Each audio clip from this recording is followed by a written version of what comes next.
no PS Miranda véi! O choro bom danado e balançado. Bem, Danilo Brito aqui. Muito obrigado a você pelos seus comentários.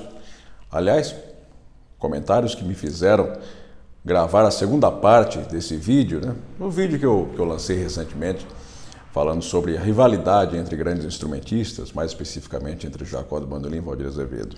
Muita coisa ficou de fora, muitos assuntos vieram nos comentários desse nosso debate, e aqui estamos novamente. Você que é apaixonado pela música brasileira, você que não abre mão da música feita de coração, né, que admira os grandes instrumentistas, você se inscreva aqui neste canal, você dê o seu like, o like é o para cima, né? Você deixe o seu comentário e ative a notificação também. Isso é importantíssimo para que a gente possa continuar esse trabalho aqui neste canal. Muito bem. Eu falei da vida desses grandes instrumentistas brasileiros, né? Falei da discografia deles, Bom, enfim, eu falei bastante coisa. Eu vou deixar o link aqui para que você assista com calma, você pegue o seu café, tá? E você assista do começo ao fim, deixe o seu comentário lá também, né? Mas aqui, neste vídeo, eu vou falar das polêmicas que envolvem Valdir Azevedo e Jacó do Bandolim, né? Algumas declarações, algumas coisas bombásticas. Por exemplo, o depoimento dado por Jacó ao Museu da Imagem e do Som, no Rio de Janeiro, em 1967, um depoimento para a posteridade, quando perguntado qual seria o marco deteriorador da música brasileira, se é que houve, Jacó respondeu, abre aspas, o marco deteriorador da música brasileira foi o delicado. Ele se aproveitou de um ritmo que estava em voga, o baião, para lançá-la. E essa música é um amontoado de sandices, de toleimas, e que antes de ser lançada passou por uma comissão julgadora composta por mim, Radamés Inátali, e ele fala um outro nome também que eu não me lembro, e foi reprovada. Reconheço o sucesso, reconheço-lhe o êxito mundial e cheguei à conclusão de que eu não entendo nada de música. Fecho aspas. Essa foi forte, essa foi daquelas. Hein? Bem,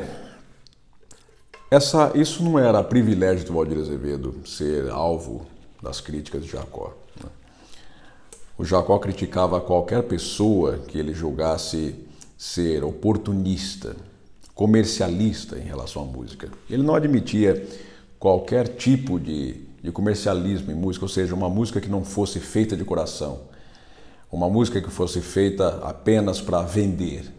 Jacó não admitia isso. Ele se considerava amador. Obviamente não pela qualidade musical, né? Mas por não viver de música exclusivamente. Ele sempre teve uma profissão paralela. E que é engraçado, né? Porque ele não confiava viver somente de música. Eu digo engraçado naquelas, né? Porque imagine um instrumentista do nível de Jacó, um gênio, um dos maiores músicos do mundo, né, tendo que ter uma outra profissão para poder sobreviver. Bom, mas isso é assunto para uma outra conversa. Bom, isso de certa forma dava uma liberdade ao Jacó de poder gravar o que ele quisesse, o que ele estivesse sentindo de fato, né? Aquilo que ele acreditava ter valor, aquilo que estava no coração dele. O Valdir, em sua própria defesa, dizia que realmente precisava da venda dos discos para a sobrevivência. Ele vivia da música exclusivamente, né? Isso faz do Valdir um sujeito desonesto, com menos valor? Eu acredito que não. O Valdir era um extraordinário músico, com um coração enorme, colocava sentimento em cada nota que ele tocava, assim como Jacó, sabe? Agora, ele era mais eclético, vamos chamar assim, sabe? Então ele gravava umas coisas mais popularescas, assim, enquanto Jacó não arredava pé daquilo que ele julgava ser 100% do coração, sabe? O Valdir, sem dúvida, fez um sucesso internacional extraordinário. E eu vou dizer uma coisa aqui importante, né? Eu vou discordar de algumas pessoas que dizem que o Jacó fazia essas críticas por ter inveja do sucesso internacional que o Valdir fez. Eu, sinceramente, não acredito que o Jacó tinha algum tipo de inveja, ou que tinha essa vaidade em relação a isso, sabe? Em relação ao Valdir Azevedo, ao sucesso do Valdir. O Jacó era uma espécie de guardião da música brasileira. Ele não só era um músico genial, como ele também, o arquivo dele, ele considerava aquilo como se fosse um cofre forte, um lugar de guarida, um porto seguro do repositório dos instrumentistas, dos músicos brasileiros, aquilo que fazia parte da história da música brasileira e que seria guardado para o desfrute da humanidade na posteridade, né? E como prova da honestidade de Jacó, ele colecionava também muitas coisas do Valdir Azevedo. Eu acredito que ele tinha a obra inteira do Valdir Azevedo, inclusive coisas raríssimas, né, que chegaram ao conhecimento há pouco tempo, fitas de rolo do Jacó. Ele gravava absolutamente tudo que ele julgava ter valor, que fosse agregar valor artístico ao arquivo dele, né? E tem muitas gravações raras do Valdir no arquivo do Jacó. Gravações de rádio. Inclusive, tem uma coisa muito interessante lá, que eu me emocionei quando eu escutei, que era o Valdir atendendo a um pedido, né, de um ouvinte numa rádio, que pediu o Doce de Coco. Doce de Coco é a composição de Jacó do Bandolim. E o Valdir, que era cavaquinista, pegou o bandolim, tinha um bandolim lá, ele pegou o bandolim e tocou o Doce de Coco do Jacó. Isso estava nos arquivos do Jacó. Jacó também tinha um programa de rádio nos anos 1960 com grande êxito, chamado Jacó e seus bandolins de ouro. Desculpe, Jacó e seus discos de ouro.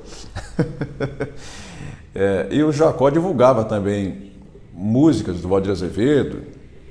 Eu tenho também um trecho desse programa, ele falando de Mágoas de Cavaquinho, um choro muito bonito do Valdir, ele botou para tocar. E Dona Olinda Azevedo disse que Valdir não perdia um programa desse, sabe? E era clara a admiração mútua, né, entre Jacó e Valdir. O Valdir abria os concertos internacionais dele com Doce de Coco do Jacó e dizia ser do maior músico brasileiro. Que bonito isso, não? Pois é. Tem um vídeo muito interessante aqui no YouTube do Valdir tocando Doce de Coco ao lado de Jair Rodrigues. Acho que o Jair Rodrigues está batendo numa caixinha, fazendo uma marcação. Carlos Galhardo também está assistindo, né? E outros também. É uma beleza, é um registro maravilhoso. Como prova dessa admiração entre os dois. Engraçado que o Jacó gravou o Ingênuo, um choro muito bonito de Pixinguinha de 1967, e o Jacó faz uma variação muito bonita na segunda parte, porque a segunda parte, a melodia original é essa.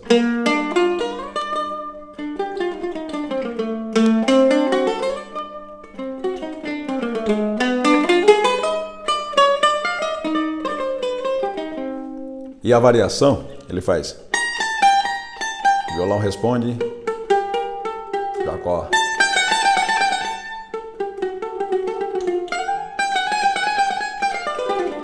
E o Valdir, posteriormente à morte do Jacó, ele grava o Ingênuo justamente com essa variação que o Jacó fez. Uma outra coisa muito bonita também. Helena Bittencourt, filha de Jacó do Bandolim, me disse pessoalmente: ninguém nunca tocou Pedacinhos do Céu como o papai. De memória que ela tinha do pai dela tocando em casa de maneira informal, tocando Pedacinhos do Céu de Valdir Azevedo. Bem, Esse negócio de rivalidade é uma coisa que sempre houve e é mais comum do que o que a gente imagina, sabe? E não era só entre os dois, não. É uma coisa, em certo ponto, natural, né? Tinha entre Jacó e o Valdir, Garoto e Valdir, Luperce e Jacó. Aliás, diga-se de passagem, Jacó, o Garoto e o Valdir eram amigos, né?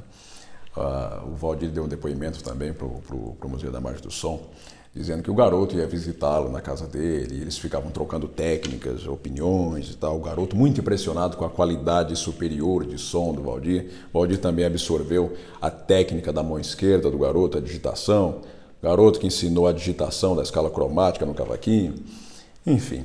Bom, Luperce e Jacó tem uma história bastante interessante e que eu contei aqui em outro vídeo, reforço, vou deixar aqui para que você assista. Jacó e Valdir não tinham obrigação de serem amigos, né? Mas eles tinham muita admiração um pelo outro. No depoimento do Valdir, ele explica alguma coisa, né? Porque houve muito buchicho, né? Aquela coisa, jogando um contra o outro e tal. Mas aí o Valdir fala assim: certa vez eu encontrei com Jacó, acho que era numa rádio, acho que foi na Record, em São Paulo, se não me engano. E o Valdir arremata dizendo assim: e eu vi o Jacó, eu disse: olá, Jacó. E ele disse: olá, Valdir. Tá vendo? O Valdir conclui: um mal-entendido de anos que ficou resolvido ali e pronto. Nenhum deles deixou de criar, sabe, por competição, por ego, por vaidade, por coisas mundanas, coisas transitórias e passageiras, sabe? Sempre criaram o que estava em seu coração, sabe, com toda honestidade. A obra deles está aí, né? E ficará também para sempre, porque uma coisa, quando ela é feita de coração, quando ela é feita com honestidade, ela fica, né? Essa é a prova. Bem, e você assistiu ao vídeo que fiz de Pedacinhos do Céu com o meu grupo? Eu vou deixar aqui para você ver também. Toquei cavaquinho, viu? Não é meu instrumento principal é bandolim. Mas eu aproveitei o acompanhamento bonito de Guilherme Girardi e Carlos Moura fazendo duo de violões, o pandeiro seguro, delicado, macio, de Sheina Barros, uma música muito bonita. E muito obrigado pela sugestão mais uma vez do repertório. Estou anotando tudo, tá muito bem? E teremos coisas boas aí pela frente, hein? Muito obrigado por essa companhia, por essa audiência. Reforço para que você se inscreva aqui, comente, dê o seu like, ative a notificação. E a gente se vê. Um grande e forte abraço. Peraí, agora me emocionei.